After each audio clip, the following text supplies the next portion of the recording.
Hello guys, कैसे हैं आप लोग। So we know that consistency is the key of success.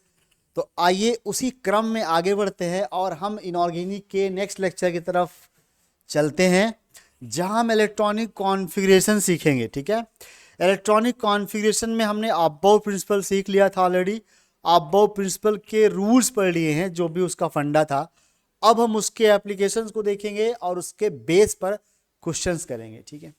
So last class से मैंने आपको जो बताया था, थोड़ा सा उसका रिकैप लूँगा, थोड़ा सा रिवाइज करूँगा बहुत शॉर्ट में, कि जब भी इलेक्ट्रॉनिक कॉन्फ़िगरेशन लिखना हो आपको at least 1s 2s 2p 3s 3p 4s 3d तक तो रट्टा मारना है, रट लेना है एनी हाउ बाई हार्ट।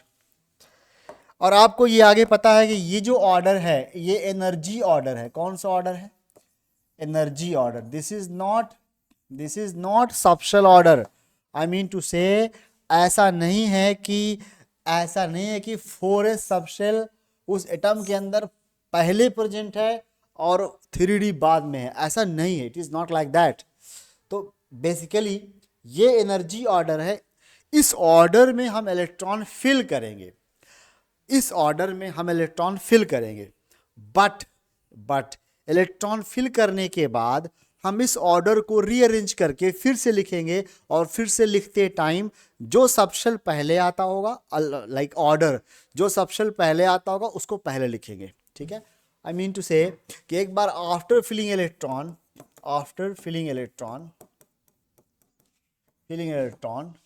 हम इसको रीअरेंज करेंगे। Rearrange the order. उस ऑर्डर को क्या करो? रीअरेंज करो। कैसे रीअरेंज करोगे?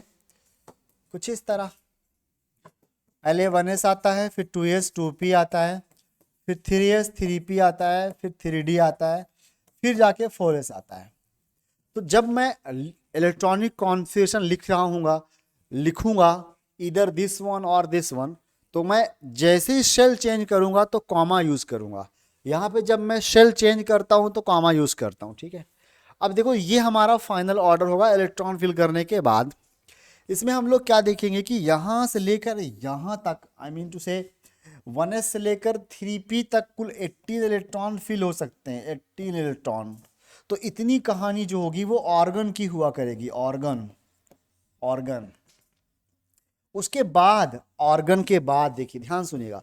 ऑर्गन 18 तक जाएगा, उसके बाद तो भरा जाएगा 4s भरा जाएगा। यहां तक हो जाएंगे 20 इलेक्ट्रॉन। ये प्रैक्टिस आप करिए, बहुत हेल्पफुल इंफॉर्मेशन है। यहां तक कुल 20 इलेक्ट्रॉन्स हो जाएंगे। एंड अब 20 के बाद जो भी एक्स्ट्रा इलेक्ट्रॉन्स होंगे they will enter in 3D orbitals. ठीक है। सो अब आगे कंटिन्यू करेंगे। 3D में हम इलेक्ट्रॉन फिल करेंगे, that can be from 0 to 10। It can be not 0 actually, 1 to 10 कह देता हूं ताकि आपको मालूम रहे। 1 to 10, ये 1 to 10 मैक्सिमम 10 हो सकता है। तो जो भी 20 के बाद एक्स्ट्रा इलेक्ट्रॉन्स होंगे they will enter in 3D। तो फॉर एग्जांपल अगर मैं एटॉमिक नंबर 25 का कॉन्फ़िगरेशन करूंगा 25, तो अप टू 20 इलेक्ट्रॉन्स यहाँ तक आ जाएंगे, एंड एक्स्ट्रा 5 इलेक्ट्रॉन्स जो हैं वो कहाँ जाएंगे? 3D5। तो डायरेक्टली लिख सकता हूँ क्या? आप लोग थोड़ा प्रैक्टिस करिए। अगर मैं एम एन एटॉमिक नंबर 25 इसका इलेक्ट्रॉनिक कॉन्फ़िगरेशन लिखूँ गैस, तो कैसे लिख सकता हूँ? ऑर्गन चले गए कहाँ तक? 18 के बाद, उसके बाद 4s आएगा जहाँ पे 2 इलेक्ट्रॉन होंगे, देन 3D भरा जाएगा। 3D में 5 इलेक्ट्रॉन होंगे। आप चाहें तो प्रॉपर एक्सपैंड करके लिख सकते हैं, नो प्रॉब्लम। आप डायरेक्ट ना करें। आप पहले 1s2 2s2 फिल करें। ये तो मैं उम्मीद करता हूँ आपको समझ में आ ही गया होगा कि पहले 1s भरा जाएगा, उसके बाद 2s भरा जाएगा, फिर 2p भरा जाएगा, फिर 3s भरा जाएगा, फिर 3p भरा जाएगा। जब ये भर जाएगा तो 4s भरा जाएगा, फिर 3D भरा जाएगा। तो भरते हुए चलता हूँ। मैंने 1s में 2 भर दिया, बिकॉज इसमें 2 इलेक्ट्रॉन रह सकते हैं। फिर 2 यहाँ भर दिया, 4 हो गए। फिर 6 यहाँ भर दिए, 10 हो गए। फिर 2 यहाँ भर दिए, 12 हो गए। फिर 6 यहाँ भर दिए, 18 हो गए। फिर 2 यहाँ भर दिए, 20 हो गए। एंड जो एक्स्ट्रा 5 है वो यहाँ भर दिए। अब this is the order of filling of electron. I repeat, ये एनर्जी का ऑर्डर है। बट अ फाइनल जब आप फाइनल कॉन्फ़िगरेशन लिखेंगे तो क्या करेंगे, पहले 3D को लिखेंगे देन 4s को लिखेंगे। Let me write the final configuration. How to write final configuration, like this 1s2 2s2 2p6 3s2 3p6 3d5 and then last is the 4s2. Clear? Now check it. In this electronic configuration, जो हमारा last shell है, एकदम extreme last shell, वो कौन सा है, 4s। 4s। तो ये अगर आप समझिएगा मेरी बात, हाँ, अगर आप इसी को फाइनल कॉन्फ़िगरेशन मान लेते तो आपके लिए आखिरी सब शेल ये होता। तो जब इलेक्ट्रॉन निकालना होता तो आप यहां से निकाल रहे होते और आंसर गलत हो जाता। बट एक्चुअली ये आखिरी सब शेल नहीं है। तेरी बातों में ऐसा उलझा जिया, मैंने दिल दे दिया। बट एक्चुअली आखिरी सबशेल 3d5 नहीं है बल्कि 4s2 है, because this one is the correct configuration. Hence जब भी इलेक्ट्रॉन निकालना होगा आप कहां से निकालेंगे, 4s से इलेक्ट्रॉन निकालेंगे। तो इससे हमें गलत होने के चांसेस हमारे घट जाएंगे, मिनिमाइज हो जाएंगे। तो मैं अब टोटल नंबर कुछ एलिमेंट्स का इलेक्ट्रॉनिक कॉन्फ़िगरेशन लिख देता हूं अभी के लिए, टाइम बीइंग। अभी के लिए वी कैन से कि इस चैप्टर के लिए हम अबव प्रिंसिपल के सभी एक्सेप्शंस को नहीं पढ़ते हैं, ठीक है। अगले चैप्टर में जब हम अभी एक्सचेंज एनर्जी वगैरह पढ़ लेंगे, उसके बाद अगले चैप्टर मींस पीरियोडिक टेबल के अंदर हम जितनी भी पीरियोडिक टेबल के अंदर अबव प्रिंसिपल के वायलेशंस हैं, एक्सेप्शंस हैं, हम उन सब को एक साथ पढ़ेंगे और ट्रिक के साथ पढ़ेंगे। पर चूंकि अभी हमें पूरी पीरियोडिक टेबल का और एटॉमिक नंबर्स का लिखने का आइडिया नहीं है, कैसे लिखते हैं, तरीका नहीं पता, इसीलिए हम सभी एलिमेंट्स को यहाँ नहीं लिखेंगे। अभी मैं आपको सिर्फ 2 एक्सेप्शन बताता हूँ, chromium and copper. Chromium its atomic number is 24 and copper which atomic number is 29। तो ये दो अप टू 30 एटॉमिक नंबर, ये 2 एक्सेप्शंस हैं। क्या हैं, एक्सेप्शंस हैं। ओके गाइस, तो देखिए, तेरी बातों में ऐसा अंजाजिया, exceptions of above principal.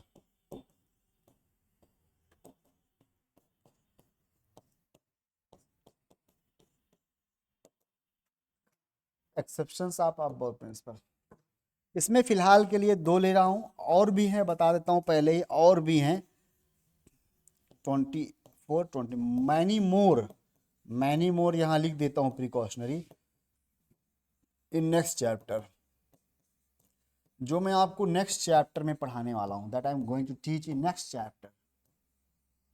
Got it?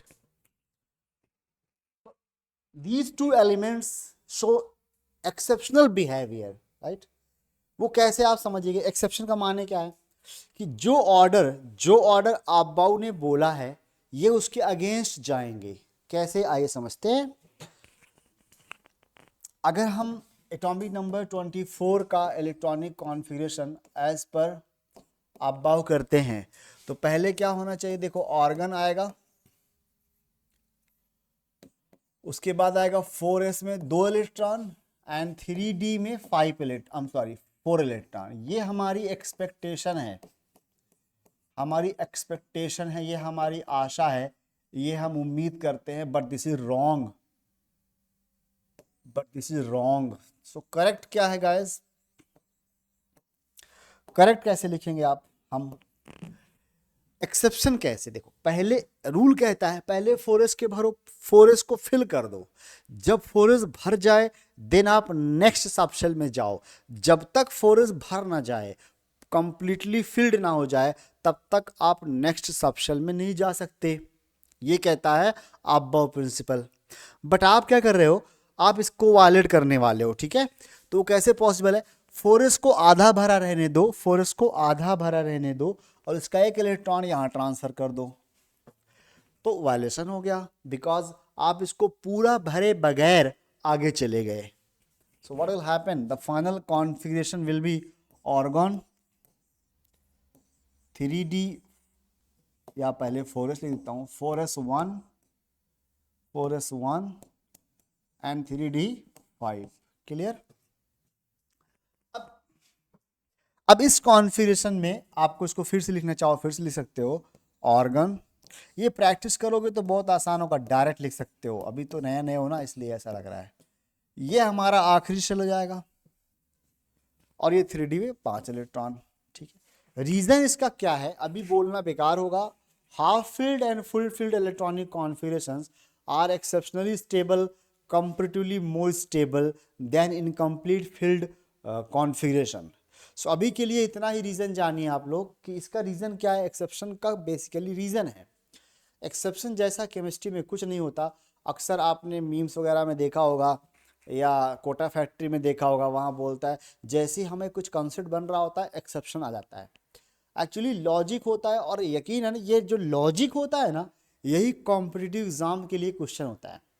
तो हमें उस लॉजिक को हिट करना है, तब जाके हम कॉम्पिटिटिव एग्जाम को हिट कर पाएंगे।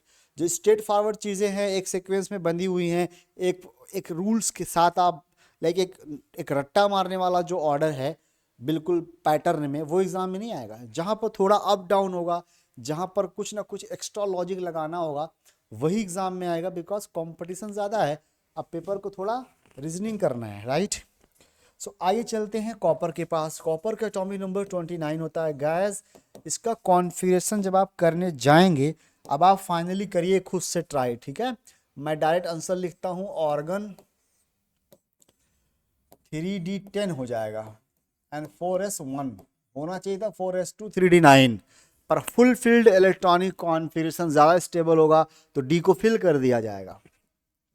ये हमारा फाइनल इलेक्ट्रॉनिक कॉन्फ़िगरेशन है।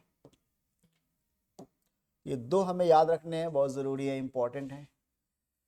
अब आपको क्या करना है, होमवर्क है आपका कि राइट करिए, लिखिए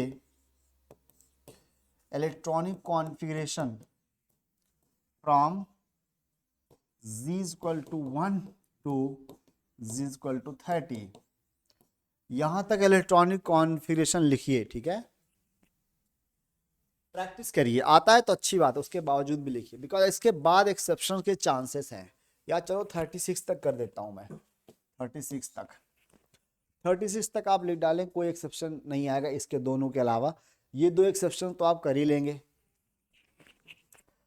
अब देखो जी, कॉन्फ़िगरेशन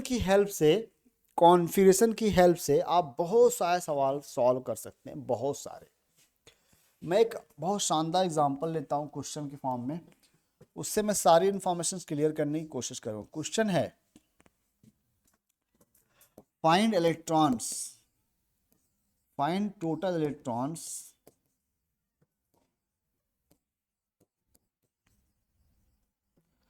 इन जिंक हैविंग। देखो आपको अलग अलग क्वेश्चन करना है, हैविंग कई पार्ट में। हैविंग पहला n plus L equal to 1 या n plus L equal to 4, पहला क्वेश्चन है। दूसरा क्वेश्चन है having L equal to 0, having M L equal to +1। ये तो जेई मेंस तक है, नीट तक। जेई एडवांस में कह देगा having M L mod equal to 1। अभी बोलता हूं मैं, हैविंग सेम स्पिन यानी एस या एम एस। इतने क्वेश्चन है, एक क्वेश्चन काफी इंफॉर्मेशन देके जाएगा आपको। Find total electrons in zinc. Zinc में वो सारे इलेक्ट्रॉन निकालिए जिनके लिए n प्लस एल की वैल्यू 4 हो। तो हमने पहले ही पढ़ा है कि n प्लस एल की इक्वल टू 4 रखने वाले ऑर्बिटल्स कैसे निकालते हैं। तो बस उन्हीं ऑर्बिटल्स को ढूंढना है जिनके लिए n प्लस एल की वैल्यू 4 आए, फिर उनके इलेक्ट्रॉनों को जोड़ लेना है, ऐड कर लेना है, that's it. So let's proceed with configuration. Let's proceed with electronic configuration. First we have to write electronic configuration. So 30, 1s2, 2s2, 2p6, 3s2, 3p6 and 3d10 है ना, 30 है तो 4s2। मैंने 2 स्टेप नहीं फॉलो किया, मैं डायरेक्ट लिख रहा हूं, तेरी बातों में ऐसा उलझा जिया, डायरेक्ट लिखता हूं, ठीक है। ये हमारा फाइनल कॉन्फ़िगरेशन होगा। मैं फिर से बोलूं, पहले आप लिखेंगे 4s को, फिर 3d को ड्यूरिंग फिलिंग ऑफ इलेक्ट्रॉन। पर एक बार फिल हो जाएगा तो आपको क्या करना है, रीअरेंज करना है और पहले 3d लिखना है। अब गाइस पहले क्वेश्चन को सॉल्व करने के लिए आइए चलते हैं, पहले हम उन ऑर्बिटल्स को निकालते हैं जिनके लिए n प्लस एल की वैल्यू, जिनके लिए n प्लस एल की वैल्यू 4 आए। परसों पढ़ा दिया। तो n को 4 रखेंगे, ये 0 रखेंगे तो 4s होगा, यानी आपको 4s के इलेक्ट्रॉन निकालने हैं। n की वैल्यू 3 रखूंगा प्लस 1 रखूंगा तो ये 3p होगा। n की वैल्यू 2, इसकी 2 नहीं रख सकता, ये नॉट अलाउड है, फॉरबिडन है, बिकॉज l की वैल्यू हमेशा n से कम तक रहेगी, कम तक। तो इससे पहले हमने 4 लेक्चर कर लिए हैं, ये 5वां लेक्चर है। तो अगर आपको वो पुराने 4 लेक्चर नहीं आए, समझ में नहीं पढ़ा आपने, तो आपको यहाँ दिक्कत आएगी। पहले प्रॉपरली आप प्रीवियस लेक्चर्स को देखिए, देन यहाँ आइए। आपको सीखना है ना, अगर देखो, अगर आपको क्रैक करना है ना अपना गोल, तो आपको सब्जेक्ट को थ्रोली पढ़ना पड़ेगा। ऊपर ऊपर से जाओगे, कॉन्सेप्चुअली बिल्ड नहीं करो, कंसेप्ट बिल्ड नहीं करोगे, दिक्कत हो जाएगी। तो हमेशा क्या करना है, हमेशा आपको प्रॉपर थ्रोली पढ़ना है। अब इतना भी नहीं कि पीएचडी करना है, सिलेबस के हिसाब से प्रॉपर पढ़ना है। तो सिलेबस ही मैं पढ़ा रहा हूँ, ठीक है। आप जेई मेंस के सवाल देख लीजिए, जेई एडवांस के देख लीजिए, नीट के देख लीजिए, तो सारे क्वेश्चन हो जाएंगे इसके बाद। अब ऐसा नहीं कि एडवांस के लिए कुछ अलग कॉन्सेप्ट पढ़ाना है, नहीं, आपको क्वेश्चन करना है बस। ये सब जैसे मैं एग्जांपल्स करा रहा हूँ ना वैरायटीज के, ये क्वेश्चंस करो तो इसी से जोड़ जोड़ के एडवांस के सवाल बनेंगे, चाहे तो पीवाईक्यू देख लो। तो आपको यहाँ पर 4s इलेक्ट्रॉन निकालना है। देखो 4s में कितने इलेक्ट्रॉन, 2 इलेक्ट्रॉन हो गए। तो 4s इलेक्ट्रॉन निकालना है, प्लस क्या लेना है, 3p इलेक्ट्रॉन निकालना है। So obviously 2 + 6 = 8 answer. तो पहला आंसर हमारा हो गया 8। क्वेश्चन नंबर 2 पे चलते हैं गाइस, पार्ट 2 पे चलते हैं। दूसरा पार्ट क्या पूछ रहा है, ये कहता है ऐसे इलेक्ट्रॉन निकालिए जिनके लिए एल की वैल्यू 0 हो। तो ऑब्वियसली एल की वैल्यू 0 किसके लिए होती है, एस के लिए होती है ना। एल बराबर 0 इज फॉर एस सबशेल। तो आपके एस सबशेल, आपको एस सबशेल के सारे इलेक्ट्रॉन निकाल देने हैं। तो टोटल इलेक्ट्रॉन कितने हो जाएंगे guys, total electrons of S subshell, S subshell is equal to, कुछ तो बोलो ना, एस एफ एफ 3 4 एस, तो 4 × 2 8 इलेक्ट्रॉन्स आंसर। क्वेश्चन नंबर 3 कह रहा है, पार्ट 3 क्या कह रहा है बच्चों, कहाँ गया कहाँ गया कहाँ गया, यहाँ है, नहीं सॉरी यहाँ है। पार्ट 3 कह रहा है ऐसे इलेक्ट्रॉन्स निकालिए जिनके लिए ml +1 हो, यानी m की वैल्यू +1 हो, मैग्नेटिक क्वांटम नंबर की वैल्यू +1 हो। आप जानते हैं कि मैग्नेटिक क्वांटम नंबर हमें ऑर्बिटल तक पहुंचाता है। तो +l कहाँ, +1 कब कब होगा, ml की वैल्यू, जब l की वैल्यू में भी 1 आ रहा होगा, ठीक है, ±l होता है। तो एस सबशेल के लिए m की वैल्यू 0 होती है, p सबशेल में m की वैल्यू +1 भी होती है, -1 भी होती है और 0 भी होती है। यानी p के ऑर्बिटल्स में से एक ऑर्बिटल ऐसा होगा जिसके लिए ml की वैल्यू +1 होगी। d में जाएंगे तो d के 5 ऑर्बिटल होते हैं, उन 5 में से एक ही ऐसा ऑर्बिटल होगा जिसके लिए m की वैल्यू +1 होगी। सो हमें क्या करना है, एक p सबशेल का एक ऑर्बिटल लेना है, उसके इलेक्ट्रॉन लेने हैं, डी सबशेल का भी एक ऑर्बिटल लेना है, उसके इलेक्ट्रॉन लेने हैं। थर्ड वन है ml is equal to, m is equal to +1 कहाँ होगा, in 1p orbital, in p and d orbitals, orbital है ना, ऑर्बिटल्स।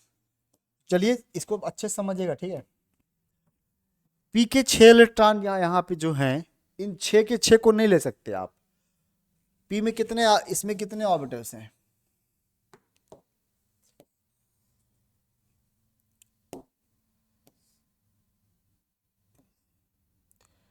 छह इलेक्ट्रॉन यहां फिल करना है मान लीजिए, तो कितने इलेक्ट्रॉन फिल करोगे गैस?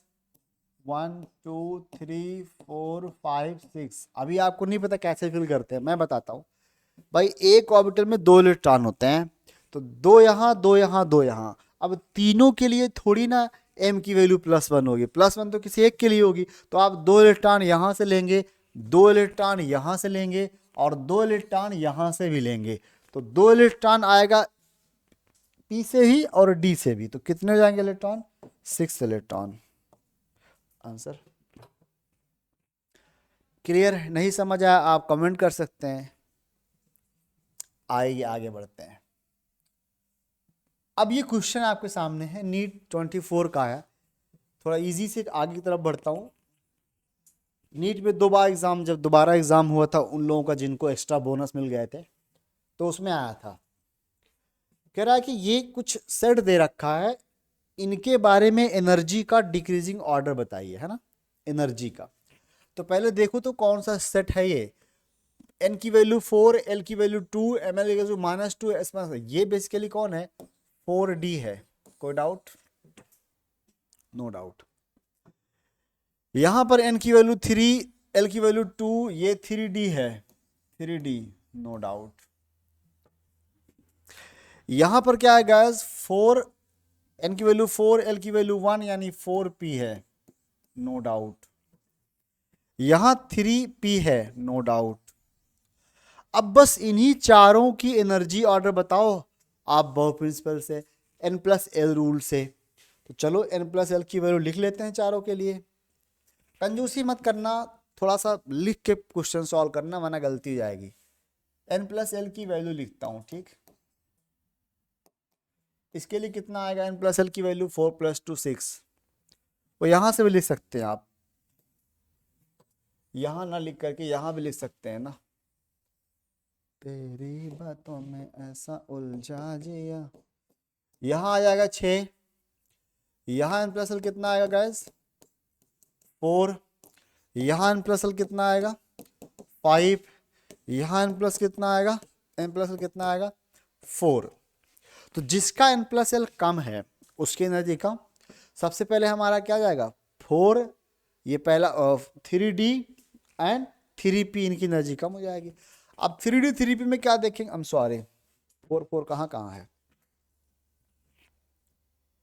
ये 3P 3P 3D, यहाँ गलती कर दी मैंने ना।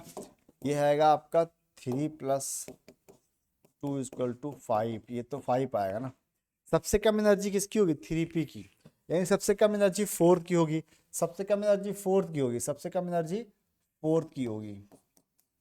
उसके बाद आना चाहिए हमें, देखो 5 के पास चलना है, 4 मतलब इसकी 3P की। उसके बाद ये भी, ये क्या है? 3D है, ये 4D है, ये 4P है। अब सबसे कम इन दोनों में 5 5 वैल्यू आ रही है n+l की।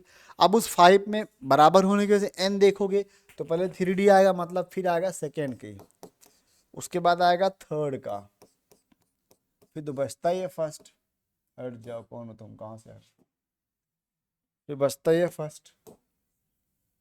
तो हाईएस्ट एनर्जी किसकी होगी? फर्स्ट की, then third, first then third. तो option B is correct.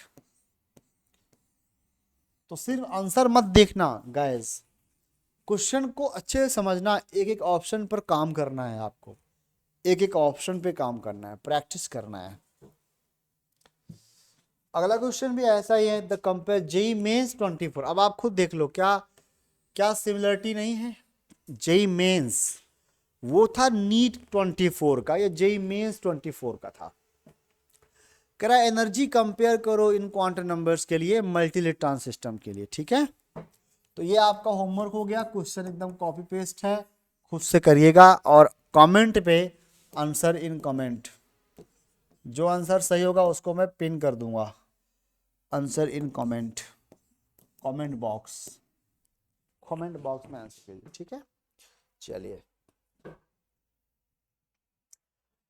JEE mains 23 में है क्या? ये फिर से वही क्वेश्चन। अब मैं कैसे पढ़ाऊं बताओ? जो मैं पढ़ा रहा हूं वही एग्जाम में आ रहा है, या जो एग्जाम में आ रहा है वो पढ़ा रहा हूं?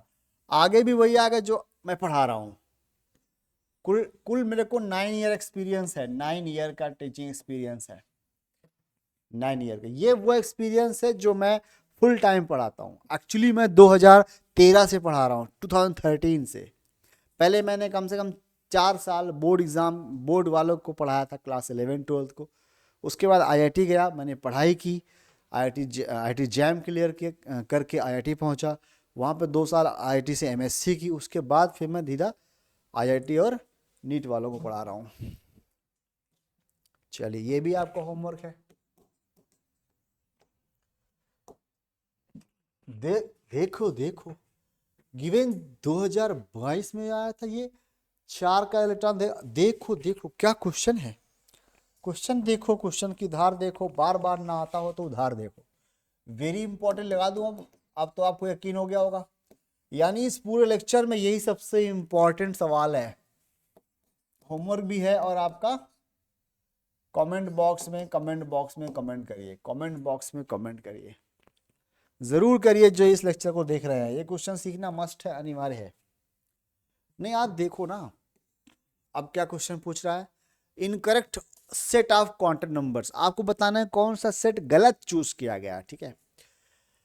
तो आप पहले एन फिर एल फिर एम ऐसे सीक्वेंस में जाएंगे, परमिसिबिलिटी चेक करेंगे। एन इजक्वल टू 4 के लिए एल इजक्वल टू 3 अलाउड है। अब एल 3 एम की वैल्यू -3 अलाउड है, -2 अलाउड है, ये सारा अलाउड है, प्लस आप। तो आपको ये करेक्ट है, ये आंसर नहीं होगा हमारा। बात सही है, क्योंकि हमें क्या करना है? इनकरेक्ट करना है। तो आपको पहले पेपर में अंडरलाइन करना है कि यहाँ पर करेक्ट करने वाले हैं या इनकरेक्ट टिक करने वाले हैं, वरना गलती हो जाती है। आइए चलते हैं अगले वाले में। एन की वैल्यू 4, ये हो गया। 5 है, L2 पॉसिबल है, ये वाली वैल्यू पॉसिबल है। यहाँ 0 नहीं है, पर कोई दिक्कत नहीं, थोड़ी ना रिस्ट्रिक्शन है। आगे एम एस पॉसिबल है। Incorrect set of corner numbers.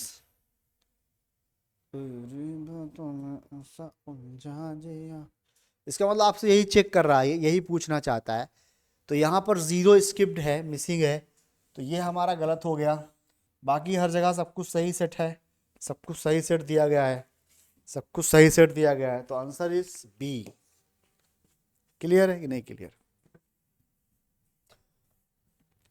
22 के नीट में आया था, ये नीट में आया था, ये नीट में आया था, जेई मेंस में आया था, जेई मेंस में आया था। दोनों चल रहा है साथ साथ आप लोगों का। प्रैक्टिस तो आपको करनी है ना, क्वेश्चन तो करना ही है। क्यों ना हम एक अच्छे सोर्स से क्वेश्चन करें। सो मैच कीजिए लिस्ट 1 को लिस्ट 2 के साथ। क्या कहता है लिस्ट 1 लिस्ट 2? पहले ये जो सेट दे रखा है, ये कौन से सबशेल को, ऑर्बिटल को दिखाता है? तो 2p को दिखाता है। किसको दिखाता है? इसके नीचे ऑप्शन होगा, मैं ऑप्शन नहीं लिख रहा हूँ, ठीक है? ऑप्शन नहीं लिख रहा हूँ, आप लोग बस मैच करा लीजिए, फिर ऑप्शन मैच मिल जाएगा। ये 3d को दिखाता है, ये 3s को दिखाता है,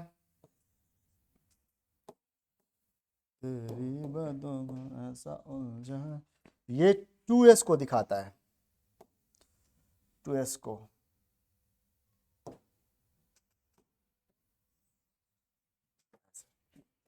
चेक इट। उसके बाद चलेंगे पाउली एक्सक्लूजन प्रिंसिपल पर। हमने अभी तक क्या कवर किया? अबव प्रिंसिपल कर लिया, उसके क्वेश्चंस कर लिए। अब पाउली को पढ़ने के बाद हमें और भी क्वेश्चंस मिलेंगे। पाउली से पहले मुझे एक बात और बतानी है। जो मैंने आपको एनर्जी ऑर्डर लिखाया, ठीक है, एनर्जी ऑर्डर, वो एनर्जी ऑर्डर सिर्फ मल्टी इलेक्ट्रॉन सिस्टम के लिए है। जैसे आप सिंगल इलेक्ट्रॉन सिस्टम की पढ़ाई करेंगे, हाइड्रोजन या हाइड्रोजन लाइक सिस्टम के लिए जब आप पढ़ाई करेंगे, देन एक ही शेल के सभी सबशेल इक्वल एनर्जी रखते हैं। मैं लिखता हूं, very important note, very important note.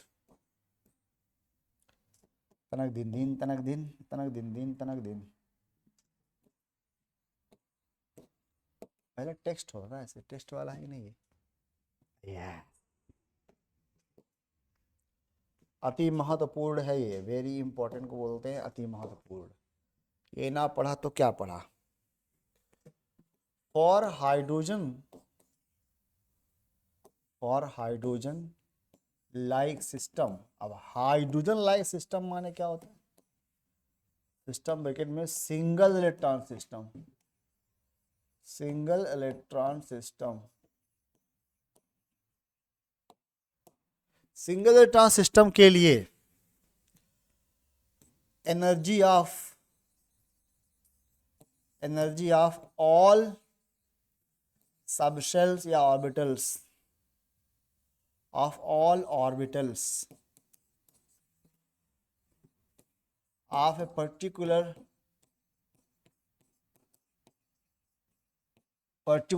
shell, एक पर्टिकुलर शेल के लिए इस सेम एनर्जी सेम रहती है। मतलब कहने का ये हुआ कि यहाँ पर 1s की एनर्जी, उसके बाद आएगी 2s की एनर्जी, ये एनर्जी है। अब जी देखो, मल्टी इलेक्ट्रॉन सिस्टम के लिए इसके बाद 2p आता था, यस, आप बाउ के अकॉर्डिंग इसके बाद 2p आता, लेकिन सिंगल इलेक्ट्रॉन सिस्टम में 2s और 2p की एनर्जी बराबर होगी, 3s एंड 3p की एनर्जी बराबर होगी,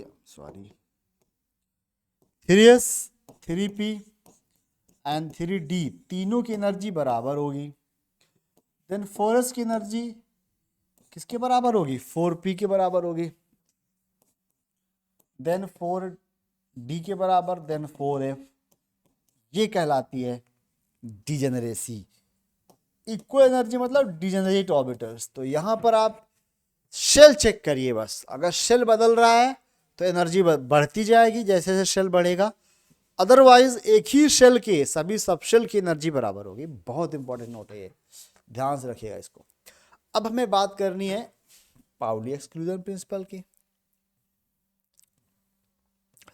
तो अब मैं अगले लेक्चर में, देखो हमने ये वाला स्लाइड आपको दे देता हूं, इलेक्ट्रॉनिक कॉन्फ़िगरेशन कर लीजिएगा इनका। एक बात अक्सर हमने देखी होगी कि जब हम चीज़ों को ना थोड़ा स्प्लिट करके पढ़ते हैं तो हमें हल्का फील होता है और सिलेबस जल्दी कवर होता है। तो मैंने आप बहुत प्रिंसिपल क्वेश्चन करा दिए इस लेक्चर में, अगले लेक्चर में कवर करने वाला हूँ बचा हुआ पोर्शन। तो यही तक पढ़ते हैं यहाँ तक। Thank you so much guys, don't forget to share, subscribe and like. Thank you.